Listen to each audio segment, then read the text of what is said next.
સુરત કાપોદ્રામાં હોસ્પિટલના તબીબ સામે છેડતીના આરોપ બાદ તબીબને માર મારનાર વધુ એક આરોપીની પોલીસે ધરપકડ કરી છે। કાપોદ્રા વિસ્તારમાં આવેલી હોસ્પિટલમાં તબીબે છેડતી કરી હોવાના આક્ષેપ સાથે તબીબ સાથે મારામારી કરી તોડફોડ કરી હોવાના બનાવમાં સામસામે પોલીસ ફરિયાદ નોંધાવી હતી, જે અનુસંધાને પોલીસે વધુ એક આરોપીની ધરપકડ કરી છે। મોહિત ઘાસકટા નામના આરોપીને પોલીસે ઝડપી પાડ્યો હતો। આરોપી અને તેના અન્ય સાથી મિત્રોએ હોસ્પિટલમાં પ્રવેશ કરી મારામારી કરી હતી। યુવતીએ છેડતીનો આક્ષેપ કરતા તેણીના પરિવારજનો અને મિત્રોએ મારામારી કરી હતી।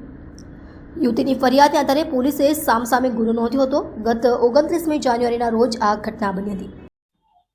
ગઈ તારીખ 29 ના રોજ કાપોદ્રા પોલીસ સ્ટેશનમાં નાના વરાછા ખાતે આવેલ ફ્લોરલ હોસ્પિટલ ખાતે રિસેપ્શનિસ્ટ તરીકે કામ કરતી યુવતી એ પોતે એવી એમના જાહેરાત કરેલી કે ડૉક્ટર પ્રતિક માવાણી જે ગાયનેકોલોજીસ્ટ છે, ડૉક્ટર જે વિઝિટિંગ ડૉક્ટર છે, એના દ્વારા એમની છેડતી કરવામાં આવેલી। એ સંબંધે એ છોકરીએ એમના વાલીવારસને અથવા અન્ય માણસોને ટેલિફોનથી જાણ કરેલી અને એમના વાલીવારસ અથવા અન્ય માણસો હોસ્પિટલે આવી અને ડૉક્ટરશ્રી સાથે ચર્ચા કરી અને ડૉક્ટર ઉપર જીવલેણ ગંભીર હુમલો કરેલો, જે અનુસંધાને ડૉક્ટરશ્રી દ્વારા ખંડણી, પૈસાની માંગણી, સમાધાન કરવા માટે અને ગંભીર ઇજાઓ વગેરેની ફરિયાદ આપવામાં આવેલી। એ જ સમયે છોકરી દ્વારા પણ ડૉક્ટર વિરુદ્ધ છેડતીની ફરિયાદ આપવામાં આવેલી।